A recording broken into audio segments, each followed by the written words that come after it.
Well, hello, everybody. Good afternoon, good morning, good evening, good night, wherever you are and across somewhere in our lovely planet. Thanks so much for joining us again here live for the, I suppose, one and only Serverless Office Hours. We are streaming on the AWS Twitch channel, YouTube Serverless Land, and also via LinkedIn Live. So you're joining us from any of our channels. So happy to have you with us.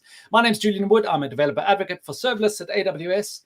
And this week is exciting because I'm actually joined by literally probably one of the world's gurus on all kind of things serverless, Vadym Kazulkin. Vadym, welcome to Serverless Office Hours. So, you're a head of development at ip.labs, a community builder. How did you get involved in serverless? Hi, Julia. Thanks. First, thanks for having me. I just have watched so many episodes, and now I'm here. So I'm really happy and excited. So basically, how I got in, we started experimenting at ip.labs. We are dealing with the peak season. We are developing software for purchasing and designing of photo products, and we have these spikes during the Christmas season and all that stuff. And the company is 20 years old, and until 2017 we were in the databases and were kind of impacted by this limitation. So 2017 we started to think and even just to do stuff with AWS, but first with basically classical infrastructure. And then in the beginning of 2018 we had so-called productivity weeks, 3 weeks when we in the company split it randomly into certain teams and wanted to accomplish some tasks that were useful for the company. And the question was, what can we ship within 3 weeks? We need to implement so much stuff. And then we just saw, okay, we don't have time to deal with all these infrastructural topics. And we heard a bit about serverless. It was simply, okay, there is Lambda API gateway. And we simply started with that. Yeah, it was without any preparation. We simply read, implement, and shipped. And currently, after 3 days, we have shipped everything we wanted. And we were quite amazed. Yeah, because it was always pain, to get some infrastructure. And I think that was the time the momentum was created at my company.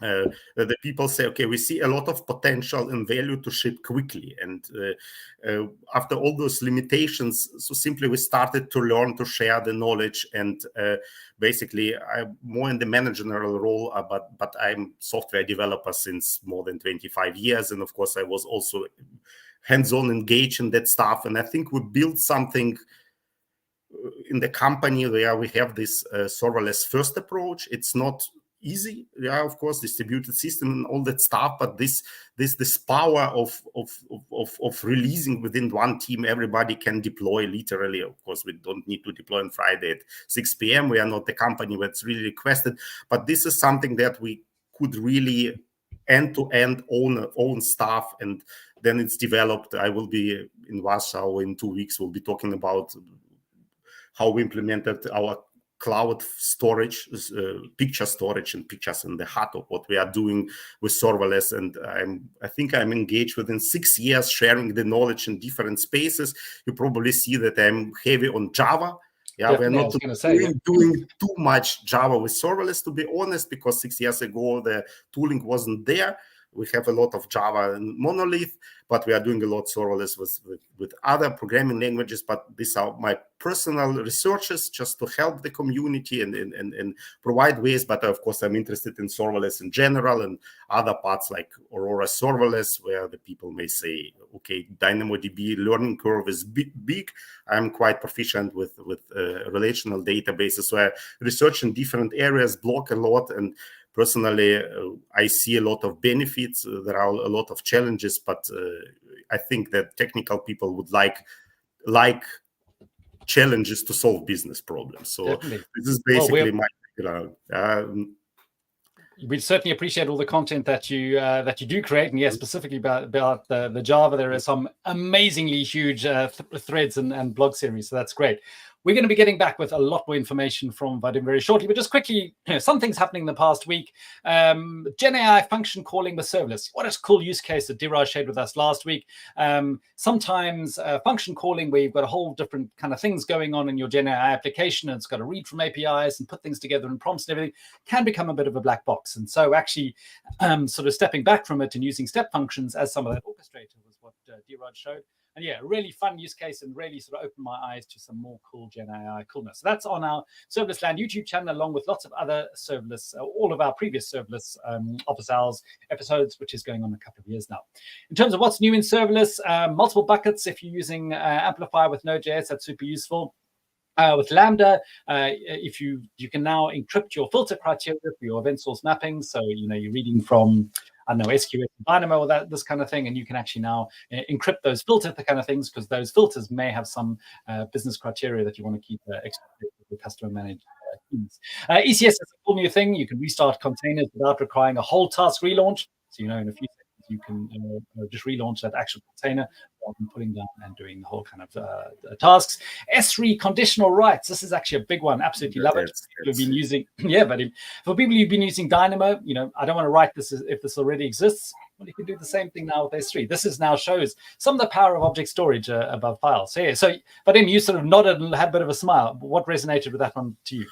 Yeah, it makes so much client logic obsolete now to check, and these checks were so difficult. If something exists, then right. If not, and then in the meantime something changes.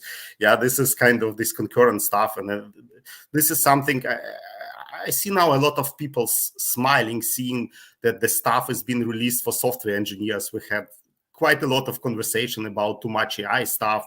Now we see the stuff that are helping developers with S3. Yeah. S3 and Lambda teams are on fire since 2 weeks. So maybe after some short vacation, they accumulated the stuff, and now people are also back and read that. And we are finally not talking about other stuff, but they're talking the useful stuff coming out, and can be immediately applied. Yeah. Cool. And and what else I have? I had oops, wrong screen. I could work this out. There we go. So also some recent blog posts.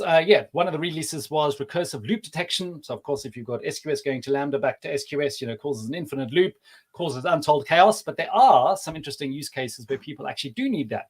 And they, examples with people maybe doing some mathematical factorial stuff where you got iterate and iterate and iterate. So now you can actually turn it off, and you can use an API if you want to do that. Caveat, you really shouldn't need to unless you really know what you're doing. You don't want to mess up your build. You don't want to mess up your charging. Your Lambda functions go wild. So think carefully about it, but at least you do have that functionality. It's AWS Summit coming up. My homish country, Johannesburg, is coming up in 2 days' time. So yeah, free, super technical events, lots of cool things going on. So yeah, if there is a summit in your area, I certainly recommend you having a look. Vadym and I are actually both going to be at Go to EDA Day, so event-driven architectures. We've had 2 in London, 1 in Warsaw before. A deep dive into event-driven architectures, 19th of September. Would absolutely love to see you there. Tickets are still available. I think the venue's even a bit bigger, that they're not selling out as quickly as other kind of ones. But yeah, it's a really focused deep dive, but broadly applicable. That's how I sort of explain it. You get involved in event-driven architectures and you think it's niche, and then you suddenly realize that event-driven architectures are literally everywhere all across your business. And so this is a focused event, and I think you'll be pleasantly surprised if you don't know about event-driven architectures, how useful it can be. And if you do know a lot about it, this is the great opportunity to dive even deep. But of course, the big show at the end of the year is AWS reInvent. So we may have announcements that have been coming out recently. Maybe there are going to be some other announcements that come out at the end of the year. But despite that, actually being there in person and seeing people is the most exceptional thing to connect with all the serverless community and the wider AWS community. So I'll certainly be there. I have 3 talks I'm currently working on at the moment, which I'll be presenting. But also, yes, sign up. I would love to see you there. That would be absolutely great. That's the past week, but today we've got a lot to talk about. Yes, Vadym, sorry. I wanted to add one more announcement. I think I didn't see here in your slide. So Amazon S3 also added additional context to HTTP 403 access denied error message. And this is something that people will say, I got 403 and I didn't know why. And I spent so much time debugging. Now you see the whole context. What policy or role is denying that? It's also amazing. That's a great point. And exactly, all those little error messages with just a little bit more context really makes things much easier to do. So thank you for bringing that up. It was on my list somewhere, and I'm not quite sure it went. How come I've missed my missing slide? Anyway, we are talking today about the data API for Aurora Serverless. So to tee us up, Vadym, what's Aurora Serverless, and then what's a data API? You know, you were talking about Dynamo before. You've got RDS, we've got SQL, we've got NoSQL. Paint us a picture of the world that we're living in today. Yeah, maybe I will share a bit of screen and try at least just start with Aurora itself, and then while Vadym is sharing his screen, please remember we're live here. We love seeing where you're from. We love hearing the cool things you're building with serverless. So yeah, it's amazing to see the community around the world. So tell us where you're from. Yeah, if you do have any questions or comments, we always would love to. We would love to hear from you, and you can just find that in the the chat functionality either via Twitch, LinkedIn, or YouTube. Yeah, so I'm now sharing the screen. I hope you can see my. I don't see a screen share coming up yet, so should give that another. Now, also not. No, not yet. You can see we are live, that we're not doing a pre-recorded demo. So. Okay. I need to say there we go.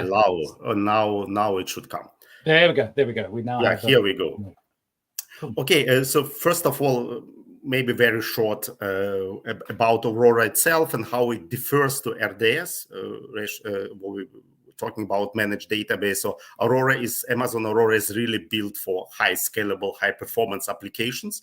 So I will reuse official slides, and especially built for serverless architectures. And of course, it's just the most important feature that storage is kind of decoupled from compute. It gives them the possibility also just that the storage grows independently. We will talking about Aurora Serverless, also that compute can be scaled independently. Of course, many features here and so on, but the most important stuff is here, how the storage grows and so on. Aurora stores 6 copies and 3 AZs, and 4 copies of 6 are required for write consensus, and kind of 3 of 6 required for read. So Aurora can completely tolerate, for example, that 1 of 3 AZs will be gone.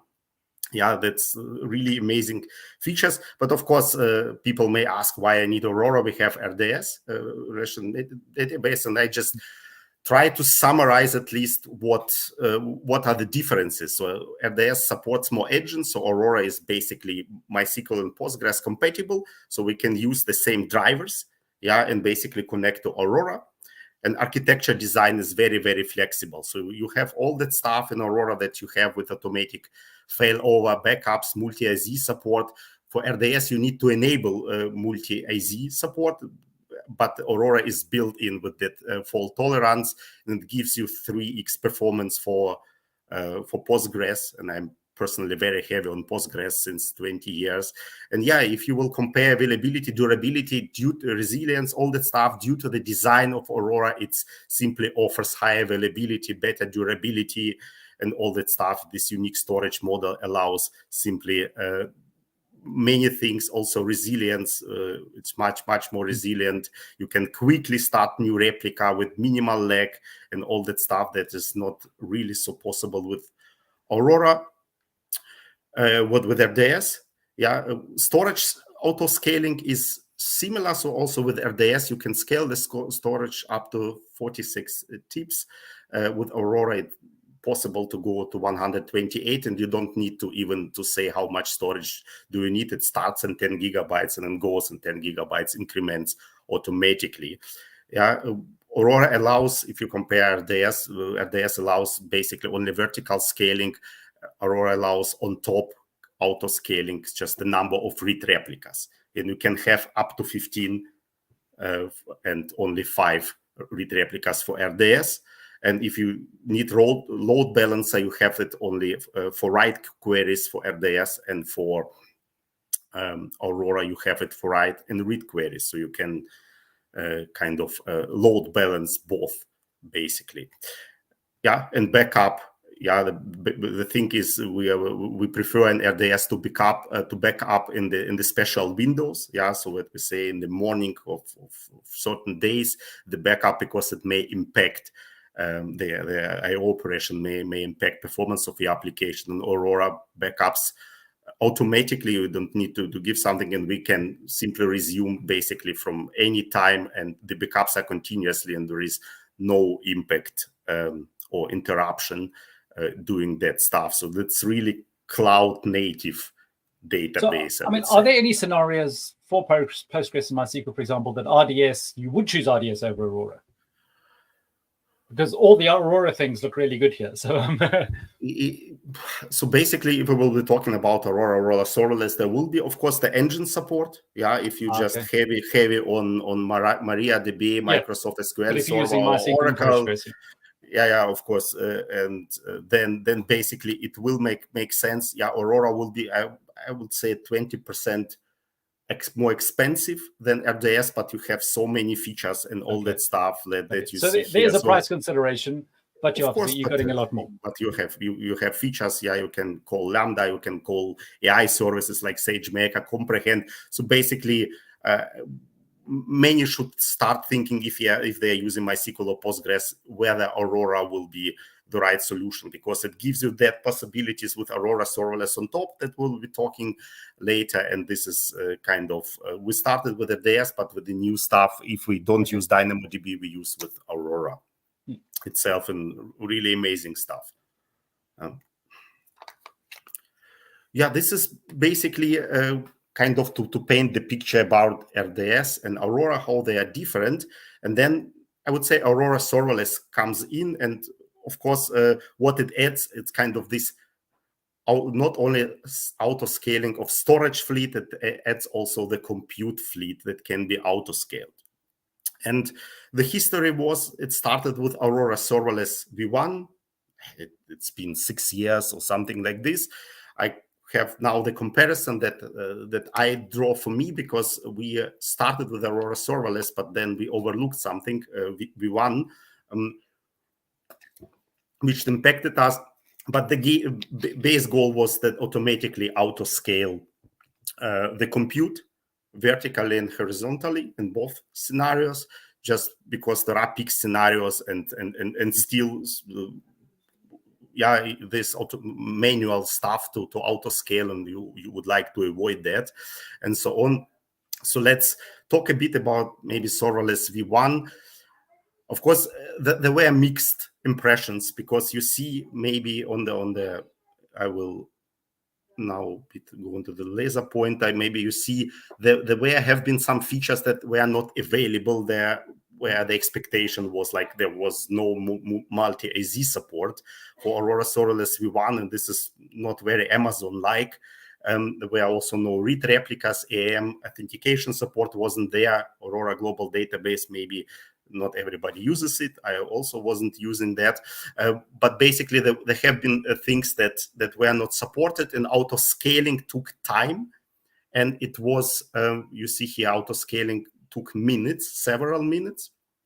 And it was only possible by doubling ACU, Aurora Capacity Unit, which is equal to 2 gigs of RAM and then corresponding CPU. So basically, if you had 8 ECUs and needed 9, then basically it needs to be doubled to 16 to get that performance. Yeah, so this is was some kind of mixed impression. What was cool, that data API support was there from the relatively quickly. We'll be talking about this, but it has this limitation that we hit only 1,000 requests per second possible. But then magically, if you have questions, interrupt me. I'm now in that kind of full screen modus. But basically, then one thing was important. It did not work with normal Aurora cluster. If you had Aurora cluster and wanted to use Aurora Serverless V1, then you needed to create the new cluster. You cannot simply say, I would like to have my base capacity with normal cluster because it's cheaper, and I would like to auto scale only from the certain point in time. So what happened, I think 2 years ago, or maybe 2.5 years ago, that Aurora Serverless V2 was introduced, and maybe there was a bit skepsis, but then if the people saw what does it offer, then I think it's huge. Yeah. So first of all, yeah, it works with existing clusters. So it's simply you can add on top of your existing Aurora cluster then Aurora Serverless V2 stuff. It auto scales really in milliseconds. It's not multiple minutes, and I had experience 5 to 8 minutes auto scaling. It's milliseconds. Yeah, scale down is, I would say, intentionally a bit slower with both, because AWS would like just to avoid the situation that you need to scale up very quickly after this, and then the connections are released, and then you have performance problems. Yeah, so this is intentionally gradually scaling down, not too fast. Of course, that costs money, but it guarantees you more performance. The next point is really this. There have been so many emotions. What was cool, or at least many think that it's cool, that Aurora V2 introduced scale to 0, so we could go down to 0. There were no requests, we didn't pay. It's not how Aurora Serverless V2 works. You can start with 0.5 ECUs, and it can only go down to 0.5 ECUs.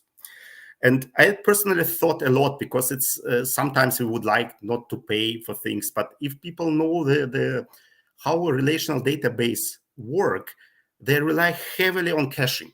And by scaling to 0, the whole cache was gone.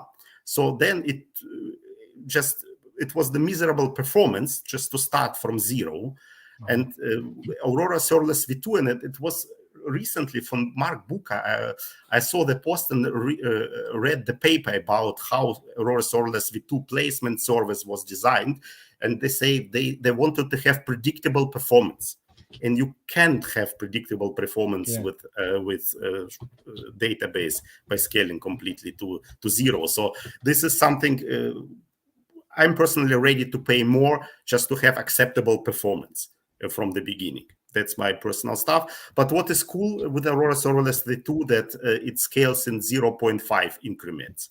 Yeah, not doubling, but with 0.5 increments. And yes, we have up to 15 read replicas, as the same as in the Aurora itself. Yeah, they are in multiple ASIs, global database, global tables are supported in case that's the use case. And the most important stuff is here that the number of connections with data API, we will be talking later, is the factor of database size, not more just simply throttled at 1,000 requests, but it's, if we will be looking, this is data API is only supported for Postgres. Once again, currently in V2, in V1, it was for both. But you can, if the auto scaling works, that you have, I would say, 32 ECUs, you can have up to 5,000 connection in parallel, not per second, but in parallel. Yeah. And this is amazing. And once again, end of the last year, we had the note that Aurora V2 will be deprecated with the end of the year. Basically. Aurora V1 is deprecated. V1, of course. Yeah. Sorry, yeah. Aurora V2 will be then. People are like, Vadym, what's going on? yeah. So it will be quick if V2 will be deprecated. So this is kind of now maybe very quick run about the history and how we now came to Aurora Serverless V2. Of course, I think it's double as expensive as Aurora Serverless V1. But of course, this gradual scaling and amount of features on the other side will help you to save money. Yeah, this is the engineering effort and so much undifferentiated heavy lifting. Very difficult word for me to pronounce, but this is something that. But this is something that on the other side is very, very positive. And of course, as always for serverless, you need to think, do you need Aurora Serverless? If you have predictable traffic, maybe you can stay with Aurora. And of course, in many situations, you don't have. Yeah, there are some spikes and you don't want to oversize with Aurora. So sometimes just auto scaling is the normal stuff, how to go with it. Yeah. This is now without talking about data API at the RDS Proxy. So we are finished basically talking about Aurora Serverless as a concept. Okay, and I mean, as with all AWS services, particularly the serverless ones, there are more features, more functionality coming out. So yeah, there's obviously a lot, relational databases are super important. So, can imagine that this is, part of the journey, and there's going to be obviously, more performance and more fun features, functionality, and things coming out. Yeah, this is the additional choice. Once again, investing in DynamoDB or in NoSQL databases is a journey. Maybe just to give the context, as we started this, our cloud file storage or picture storage that I will be talking about at Go to Ada Day, and I talked at Go to Amsterdam. We first, in this team, in another team, they relied on DynamoDB from day one, but the team with the storage, we first started with Aurora Serverless and Data API. It was more convenient. We needed to learn. It was a huge project. But then we hit this limit of Data API calls per second. And with that, we then decided to re-architect to DynamoDB. Yeah, there was no serverless Aurora Serverless v2 that day, or it was, but without Data API. Data API for Aurora Serverless v2 was released November, December last year. Yeah, and we could not wait. We needed to decide maybe RDS Proxy, put Lambda into VPCs, all the trade-offs, and then we decided, no, now it's time to invest into DynamoDB also here. But basically, both amazing technologies, and now with Aurora Serverless v2 Data API, once again, I saw that this number of connections is not that issue anymore. So there are options, and I like options. Yeah.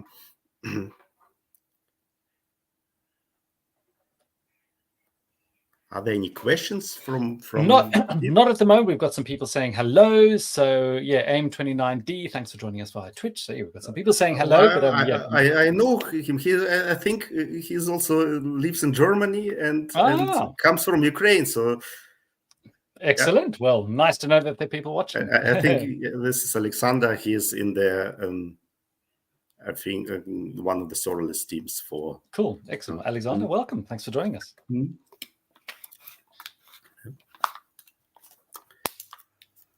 Yeah, and in fact, Alexander says, yes, I remember working with Vadym in Bonn. So there we go. Cool.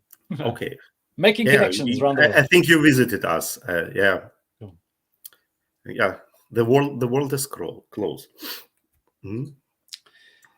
So in terms of, we've sort of covered Aurora Serverless v1 and v2, and then compared to the traditional RDS, where you're obviously doing a lot of kind of things for yourself. But yeah, what's the sort of next part of the story? Is that the sort of data API and how that fits in, and is that a particular thing for Lambda, because obviously Lambda scales out like crazy? Yeah, what's the next sort of part in the story? Yeah, so the story is that relying on the relational databases, so there is a connection limit on the database. So in Postgres, there is max connection field that we can extract, and it's always it depends on the size of the database. The same is also on the pure RDS. There is also connection limit, like I think M5 large has something around 800 connections and all that stuff. And it might be fine if you have some kind of maybe containerized or monolithic application. But of course, if you have serverless application, there you have teeny functions that come, many in parallel, maybe even depending how you design application, maybe even thousands in parallel. And then, of course, that there is a risk that you can exhaust the database connection. Yeah. And that's why, of course, there are different technologies, different options how to tackle it. I think RDS Proxy has been for many more years, and people who I'm personally the user of Postgres, we know PG Bouncer, PG Pool. These are the technologies that we also use in the data centers, also just for the same purpose. And this is basically what AWS also provided with first RDS Proxy. It's a fully managed, highly scalable proxy that makes application scalable. And what it provides is just allows application to pool and share connections established with the database. So we establish kind of too many connections with RDS Proxy, and it sits between application and the database. But the RDS Proxy pulls and shares the connections towards the database, so the database sees basically less connections. Very easy to set up. That's basically we set up RDS Proxy connected with a database. I shared even some links where I show with the AWS SAM how to do this. And basically, that's only the endpoint that needs to be changed if we can speak to the database. It's not the database cluster, but RDS Proxy. Has one downside. RDS Proxy requires to be it requires VPC, and then it requires Lambda to be put into VPC. Now we don't have this VPC cold starts, and I even saw the talk from AWS last week that the cold starts of VPC are 150 nanoseconds now with another cool technology pulled down that nobody can notice them. But anyway, VPC means security groups and all that stuff. We have all this discussion. Do we want to have this? Sometimes maybe you need, but basically, I think the pure serverless application don't really need that, or that's a trade-off. I always think in trade-offs. And what Data API offers on top of this, or differently, is that we can talk to the database via HTTP, similarly that we do with DynamoDB. It's a HTTP-based service, and we don't need then VPC. Aurora itself needs to be in VPC, but the Lambda function doesn't need, and we don't need to manage any drivers. Normally, if I write Java application and use Postgres, I need to embed some Postgres driver, and it should match the Postgres version I have. We had in our monolithic part, shortly we upgraded to in AWS with RDS to Postgres 16, and we didn't upgrade the driver, and then something didn't work, and then we searched for hours. So this match isn't required anymore, and basically we are using Data API, which is part of AWS SDK in different programming languages, and talk to the database via HTTP. So we don't need to manage any connections, statements, but no connections, no connection pooling, no data source concept. This is all on the other side, basically, and no VPCs. Maybe in the next step, I might show you a bit of code in Java and all that stuff, what you can do with that. And I have a small, very, very small demo that we can see this working. But basically these are two approaches. And of course, Data API is now once again with version 2 there, but only for Postgres. It's promised that it will be also for MySQL released, so that Aurora supports them both, and then the Data API will support them both. And now we are having more options and all that stuff. So if you would like, I can show you a bit of code. How sounds good. This feels like. Well, in fact, we do have a question from Deconduino. Thanks for joining us via Twitch. Is there an ETA on support for the Data API in MySQL v2? I don't know if anything has publicly been announced for that as well, and I could, look in the back book of things all coming out in the future, but I'm not allowed to do that. So, I don't know, Vadym, if you know anything that's publicly available, I'm not aware of, but I'm sure there are people working on it. So basically, just to have it will be Java code, but it's just only to give you a bit of impression how the Data API works. I know there may be not too many serverless developers in Java, but it's I like the distinction with that, RDS Proxy, when you're very invested in VPCs and you want to use that VPC connectivity, then your RDS Proxy is going to be an easy win. But I love that distinction of the Data API is just an API, HTTP over the internet. Yes, of course, your database instances can be in a VPC, but your Lambda functions, or I suppose other services, if they're just connecting, via an HTTP, they don't then need, transit gateways. They don't need VPC Connect, all those kind of things.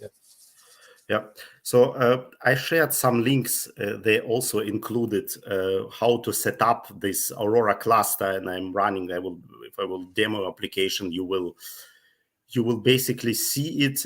So I can go through it, but it's of course a lot of normal code. I just looking for just to find the place here. So basically, if this is the only row, I hope now you see my Eclipse sharing. The code sharing? We can see your Eclipse sharing, and we can see the enable HTTP endpoint equals exactly true. And this is the CloudFormation template setting up the Aurora Serverless v2 cluster. Exactly. This is AWS SAM, but the same will be there. So this is basically with that you enable that, and what I additionally need to do. These are lots of Lambda function. I will tell a bit about the application.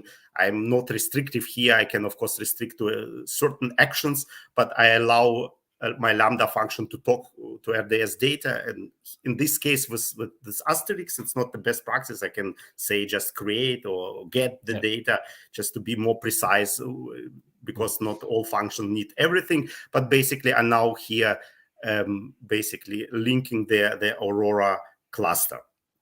Yeah, and what I did here is I only set up very small Aurora cluster, which starts with, because of the cost cautious, from 0.5 ECUs and can only scale to 1 only for the purpose. You see here secure. But basically, if we will now go, I have here my central class kind of in Java where I do the stuff. So let's start with the basic concepts. If you use RDS API, this API, then HTTP API, you need to instantiate this RDS data client. And then let's talk with simple SQL statements. So I have one application for creating and retrieving the product, and product has ID, name, and price. And for transactional use case, I will show you more like how to store the user with address together, and in one transaction. So basically here the function method just how to retrieve the product by ID. And normally here we write our select statement, and now we are just using this data API. We're creating SQL parameter. This is the name ID, because this is this parameter that I need to pass. I create this SQL parameter, a lot of build patterns, and then I should write something like execute statement request. This is the normal statement request. I need to give cluster ID and an IRN of the secret. I pass this as environment variables in via SEM template. You can, it's only IRN to the secret store, so there are no secrets passed here. And then I simply pass SQL statement with this string and the parameters. And parameters is only by ID. And what I will be then saying is just execute the statement. And with that, I will be getting kind of the results back. Execute statement response is then the result, and then I can basically, what I can do here, I know that it's by ID, so I can get only one product, and then I simply say, so give me the first record, and it's the only record. Here I did not need to iterate over the records, and then I simply can get the things out of it. So basically, the people who are writing Java code on the daily basis would say this is the pure how we also will do it with the pure JDBC. I personally miss a bit this ORM frameworks that I can map the data easily. It's a bit verbose. I would like somehow to annotate the product class and say, and then the data will be injected there somehow automatically. I will say how the fields are in the database, and then it will be done. But maybe it's the next step. So it could evolve, because it's a bit verbose here. But it's, basically we can have utility methods and all that stuff. I can show then a bit demo later that I don't switch. So I have here also, this is the normal statement. Then Aurora Data API offers also kind of batch statement. And I use it, for example, for creating batch of products in one run, not to do the same. The API is similar. So the thing is we need set of parameters. So I'm creating the products with ID, name, and price, and I have multiple of them in one run. So I basically need to create the set of SQL parameter, and one set is kind of what's going on in one insert statements. So I have many tuples of those parameters, and then I need to use not execute statement request, but batch execute statement request. Several parameters are the same, but instead of parameter, I need to pass this parameter set. And then I can create all the stuff at once. Basically, it's only insert statement, so there are no results. It's basically confirmed that the stuff is created. So very, very easy to use. But of course, it's a bit verbose. If the people see set of sets in Java, it's kind of interesting. But nevertheless, I think good API. The last thing I would would like to show, and then I will maybe demo that you see it's not spectacular, just simply via API gateway, is Data API offers transactional support. Yeah, and I would like, as I told you, just to create user and address together. It then becomes a bit more verbose because I need to start transaction and basically then commit or rollback transaction. Yeah, and this involves additional steps. I have this RDS client, and I need to create this begin transaction result object with this cluster IRN and secret, and then I need to start this transaction or begin transaction. This is what's happening here. And as a result, I can get the transaction ID from this. And then I need, if I create statements here, I have create user and create address, I need to pass this transaction ID as additional parameter into this execute statement request. Yeah, in the first examples, I didn't pass it because there was no explicit transaction, but in this case, I need to pass it. Yeah, additionally, when creating user, when creating the address, it will be basically here. So just in case I missed something, are all data API interactions using the transaction API or using transactions? No, you can. If you have only one statement, you simply say just do it. Yeah, but in case I don't want to create addresses if user cannot be created because some must-have field is not filled. I will show you the demo. Perfect. No, I thought that, and then I was like, no, I'm going along the wrong track in my brain here. That it only could support transactions. No, that's additional step. So yeah, you have here. Yeah, if you created user and addresses, then you can have here. Then you need the last step is to commit the transaction. Yeah, with passing this transaction ID, and of course, I intercept exception of all kinds, and there is kind of the operation or request rollback transaction request. Yeah. In case I run into error, not unfortunately, but I need to manually roll back this. There is no, as far as I know, no mechanism for doing it automatically. I need to clean up it by myself, or at least I need to try things out. So this is basically it. Maybe I can now a bit.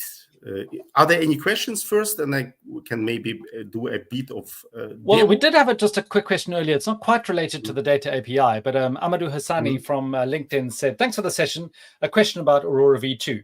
Today he works, I presume it's a he, could be a she. Apologies if I have anything wrong, but today you work on RDS Postgres with many connections for near real-time batch processing on Python. I don't want to use Kinesis or real-time tools because of costs. Do you think that going to Postgres Aurora V2 can facilitate processing with scalability and more real-time data?" See, I'm not entirely sure if the ask is about the database portion of it or the consuming the database portion of it with some change data capture or something like that. So, yeah, are you batching things to pull things out of Postgres, or yeah? We can always ask more information. So if Amadou. I also just a bit struggling with understanding. I work on RDS Proxy with many connections. If you have RDS, you can, of course, also use RDS Proxy. RDS Proxy is not only for Aurora, it's for all other RDS databases. So you can try this first and see, because if your problem is that you have too many connections and maybe you are running out of connection, then the first logical step, not to change too much the architecture, simply put RDS Proxy in between with I would say useful parameters for this connection pool. Yeah. Anyway, Amadou, if you do have any more context, we'd be happy to help. But yeah, Vadym, onto you were going to show us the demo, I think. Yeah, it's maybe too much to say that it's demo, but let's. It's always a demo. We like to see things running. So yeah. So first of all, what I would like to show you first is running cluster. Aurora cluster present.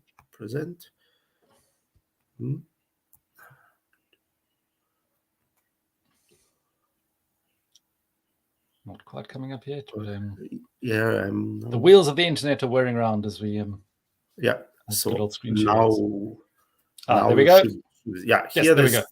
this is what I showed you. This is Aurora cluster, and then the only instance is basically this serverless v2, what I showed you with 0.5 between 0.5 and 1 ACU. So I have here the data API. This is the serverless application. So I have API gateway, bunch of Lambda functions connecting to this Aurora serverless. And basically what I would like now to do is simply to put certain products. I don't have any front end here, but I have already created the database. So this is get. I don't want to have get. I want to have put. And this is the JSON body just to create batch, this batch statement with just. And by the way, what Vadym is showing here is actually super cool. And some people don't realize this part of API Gateway, where sure, you don't have a front end, or maybe you have another part of your application that is going to be calling this API. And just within the API Gateway, you can just set your request body. You can see here it's an array of JSON, fire it off, and it's going to go through your whole application, write or read from a database, or do something else. So yeah, for people who didn't realize this little test button was there, hopefully you learned something today.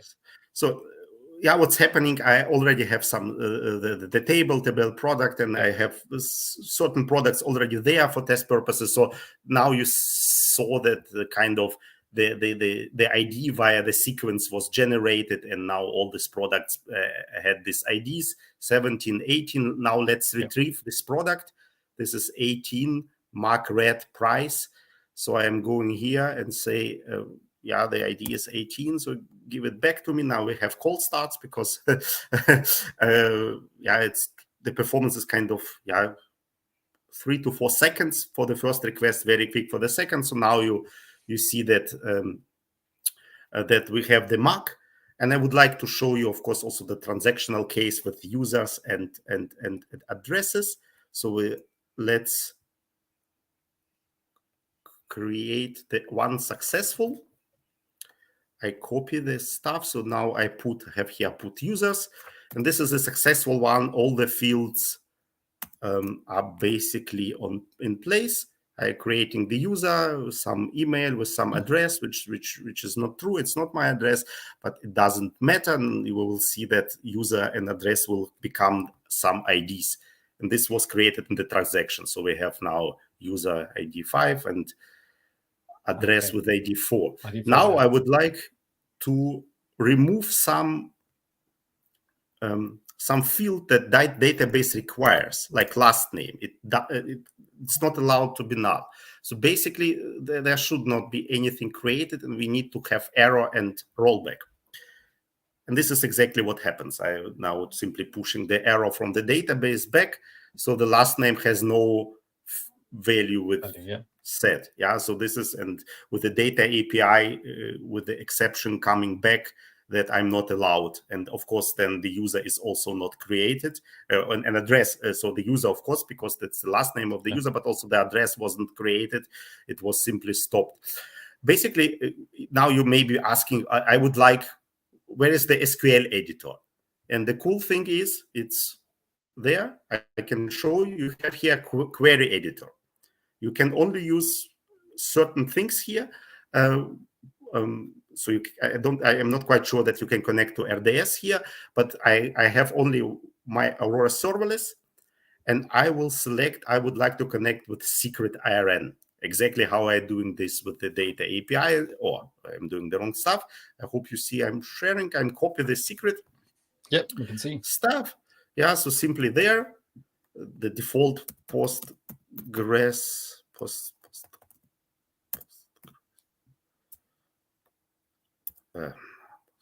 let's see if that can be connected or not. Okay. I think and now we can simply ask from TBL user what we get here. I'm simply running the statement. 2 froms, I think. Does that matter? Yeah, it matters. Of course. Thanks. Thanks for correcting me. Now let's see. Okay. Now it says Postgres. I misspelled, and of course, change database. Okay, that's handy. The name of the database Postgres. and secret. I think that's it. Now it should be better.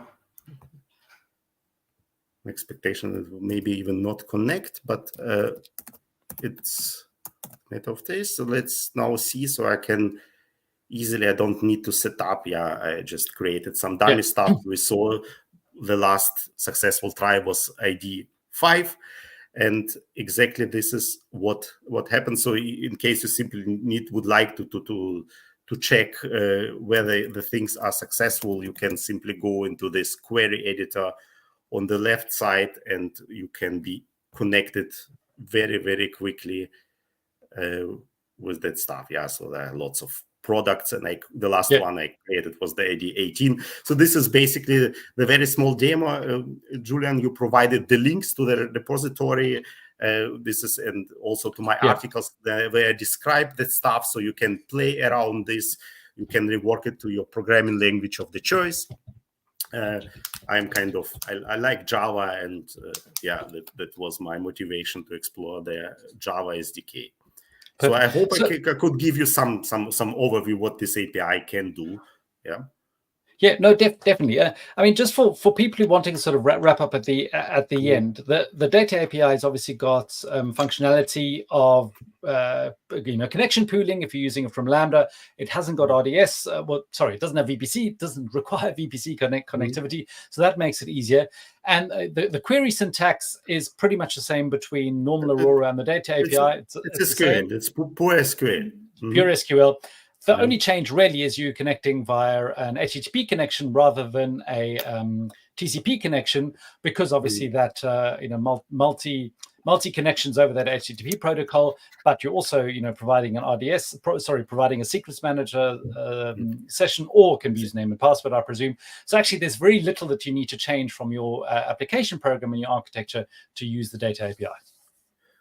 Yeah, you can reuse your SQL statements, but of course you need to use this API, and this is API is dependency to AWS. You cannot use Java. If you will be using Java, you'll be using something like connection statement, the Java API. This is AWS SDK API.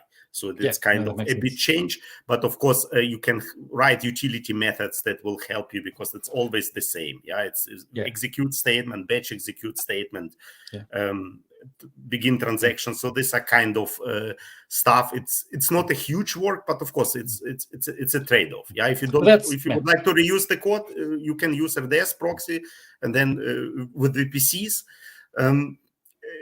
it's.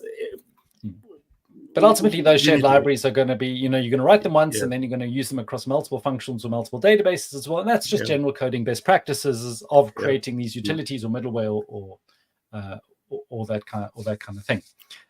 We did have Amadou did come up back with some more precision.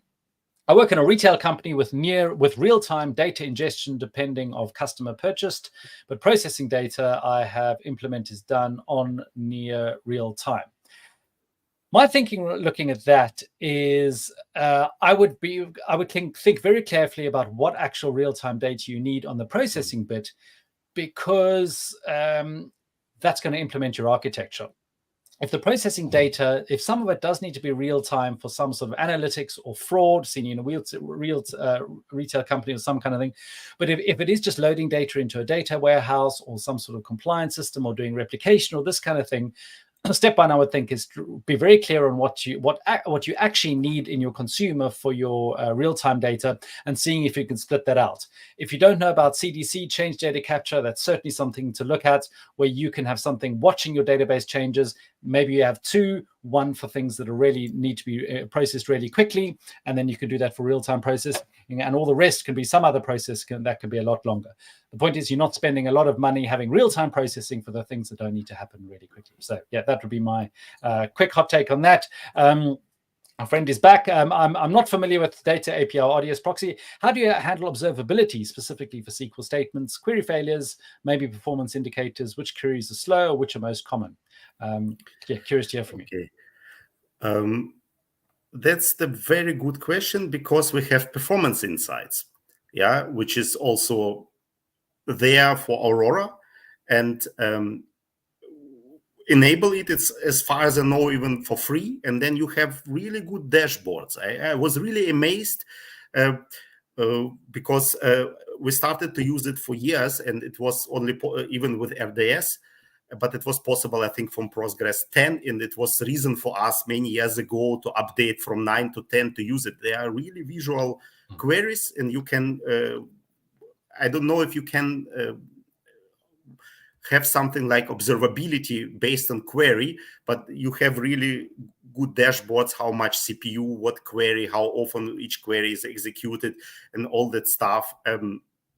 It's really amazing. Of course, in case if the database exhausts connections or has severe CPU load, of course you can, then there are CloudWatch metrics for this, but I'm not quite sure that it's possible on the per SQL base to have that. So you will have alarm because of general database condition, then you can look into the performance insights. It's of course, you can activate this also in your cloud formation on SAM. That's one row, basically enable performance insights through. And amazing service, 7 days even for free, and in many situations it's enough. If you can prolong and pay a bit more, that will be my suggestion. I also use it.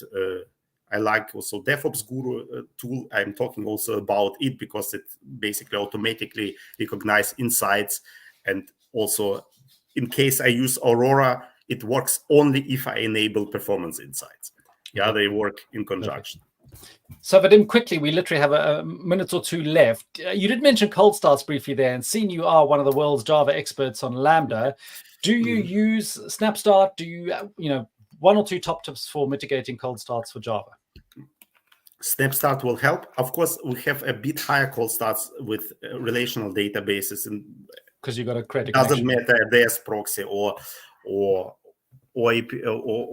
data API comparing to DynamoDB. But of course, yeah, if you are using Java, I tested this with SnapStart. It works. Yeah, it works for RDS proxy. It works for data API. It's you don't need to write additional code. They are a bit higher, but I personally think we are in the acceptable areas for P90 or something like that. It's a bit more than 1 second with SnapStart for my examples, but as cold start really occur not so frequently. Yeah, we see patterns below 1%. Yeah. Then I see with SnapStart, we're under a second, maybe two, not 20-30 seconds. So yeah, this is. I personally think we can bring them down. Excellent. Well, our time has run up really quickly. Vadim has got a huge amount of other information as well, specifically on Java, on SnapStart, on all these kind of things. But Vadim, I just want to, before I want to say goodbye, I just want to say, next week, same time, same place. Ex-colleague Dave Boyne documenting events with Event Catalog. We're going to be having that all on Serverless Office Hours. And of course, EDA Day is coming up. Would love to see yourself there. Vadim and I will be in EDA Day Warsaw. Would be great to see you. But Vadim, thanks for dropping your knowledge. I always learn new things, and that's my secret reason for doing Serverless Office Hours, is to hear from the experts as well. So learning more about the data API and RDS Proxy and Aurora Serverless. Yeah, we talk a lot about NoSQL, but I know in my decades of working in IT that relational databases are many applications use that for really good reason, and for good use cases. So it's so great to see how we can use that now in a serverless world. So I appreciate you spending the time and explaining it all to us. Yeah, thanks for inviting me, and always happy to share my knowledge. So you know how to reach out to me. So if people have questions, so look then later the talk. So all the details are in the and all the details are in the show notes. But thank you very much. Thanks, Vadim.